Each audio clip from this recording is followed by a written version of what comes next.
हमारे इस कार्यक्रम में आपका स्वागत है। आज हमारे साथ जुड़ी हैं 29 वर्षीय इकरा हसन चौधरी, जिन्होंने हाल ही में अपना पहला चुनाव लड़ा और जीता। आज वो एक मेंबर ऑफ पार्लियामेंट है, बीजेपी को मात दी, समाजवादी पार्टी की हैं और उत्तर प्रदेश के किराना कंस्टिट्यूएंसी से। इकरा, आपका बहुत धन्यवाद अब हमारे साथ जुड़ी इस कार्यक्रम में। बहुत बहुत शुक्रिया। सबसे पहले शपथ लेते वक्त कैसा लगा, पार्लियामेंट में जब कदम रखा कैसा लगा, और क्या भावना आपके मन में तब आई जब आप वहाँ प्लेटफॉर्म पे खड़े होकर शपथ ले रही थी? मैं बहुत खुश थी और कुछ घबराहट भी थी, लेकिन जो एहसास था वो सबसे ज़्यादा अपने कॉन्स्टिट्यूएंसी के लोगों के लिए मेरे दिल में आभार था। मैं बहुत शुक्रगुज़ार हूँ कि उन्होंने मुझे ये मौका दिया, मैं वहाँ तक पहुँच पाई। और अब मेरी यही इच्छा है कि मैं उनकी आवाज़ को मजबूती से पार्लियामेंट में उठा सकूं और उनकी बातों को, उनके मुद्दों को देश तक ला सकूं। जब आप पार्लियामेंट में जा रही थी तो क्या वो वाक़या याद आया था कि जब आप अपने फादर के साथ जब 3 या 4 साल की थी तो वहाँ के जो गार्ड हैं उन्होंने आपसे कहा कि एक दिन आप भी यहाँ आओगी? बिल्कुल, वो ऐसी याद है जो मतलब मैं भूली नहीं हूँ।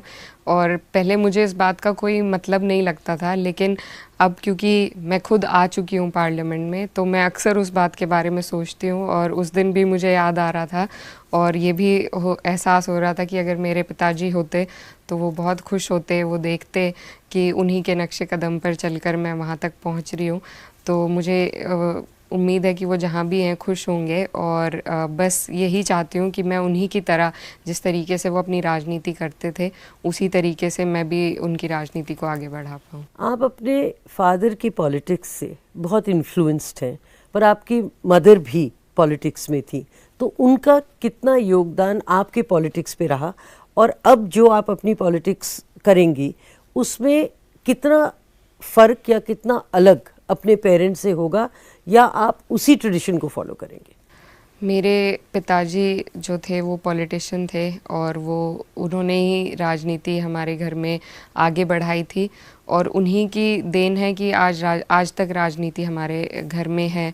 तो मेरी कोशिश यही है, मुझे उनसे बहुत सीख मिलती है, जितनी उनके साथ रहकर नहीं मिली उतनी उनके बारे में आज तक मुझे किस्से सुनने को मिलते हैं कि वो इस तरीके से काम करते थे।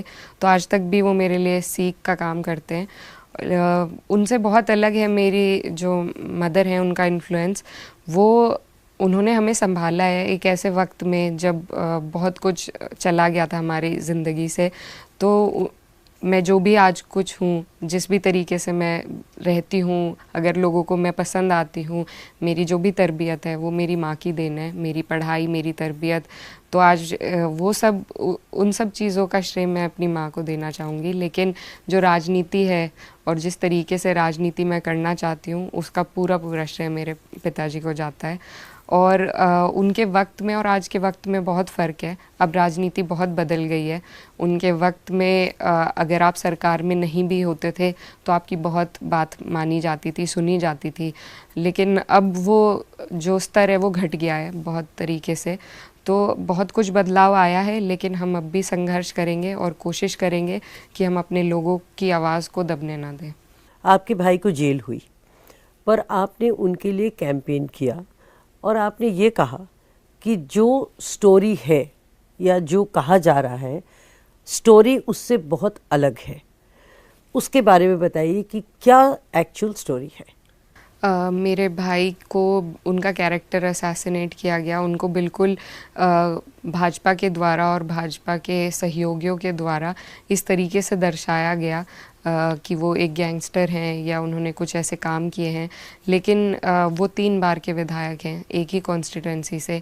लगातार तीसरी बार चुने जाना, मुझे नहीं लगता लोग इतने पागल हैं कि वो किसी ऐसे व्यक्ति को बार बार चुनेंगे। तो उनके बारे में हमारे क्षेत्र के लोग बहुत अच्छी तरीके से जानते हैं किस तरीके से वो काम करते हैं, अपने लोगों के लिए किस तरीके से लड़ाई लड़ते हैं। उन पर कोई भी व्यक्तिगत केस नहीं है, उन पर सारे केस इसी प्रकार के हैं कि उन्होंने अपने लोगों की आवाज़ उठाई और उस आवाज़ उठाने में प्रशासन के द्वारा उन पर केस हुआ। तो ऐसा नहीं है कि कोई अपने पर्सनल उन्होंने फ़ायदे के लिए उन पर मुकदमे लगे हों।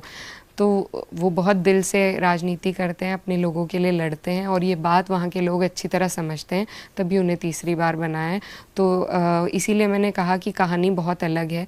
और जिस दौरान जो 22 का चुनाव है उससे बिल्कुल पहले मेरे भाई को जेल भेज दिया गया था और बिल्कुल ये कोशिश थी कि मेरी माँ जो कि राजनीति में थी उन्हें भी दूर कर दिया, मेरे भाई को जेल भेज दिया। बीजेपी बस ये चाहती थी कि ज़बरदस्ती वो कैराना की सीट जीत जाए, लेकिन इतना होने के बावजूद भी वहाँ के लोगों ने मेरे भाई को जेल में बैठे बैठे जिताया। तो ये लोगों का प्यार है और वो जानते हैं किस तरीके से मेरे भाई काम करते हैं और किस तरीके के वो व्यक्ति हैं, और उन्होंने बहुत करारा जवाब भाजपा को दिया है। 30,000 के करीब वोटों से मेरे भाई विधानसभा चुनाव जीते थे। तो मुझे लगता है वो तमाचा जनता ने खुद दे दिया है बीजेपी को। दिल्ली में पली बड़ी, लंदन में जाकर इंटरनेशनल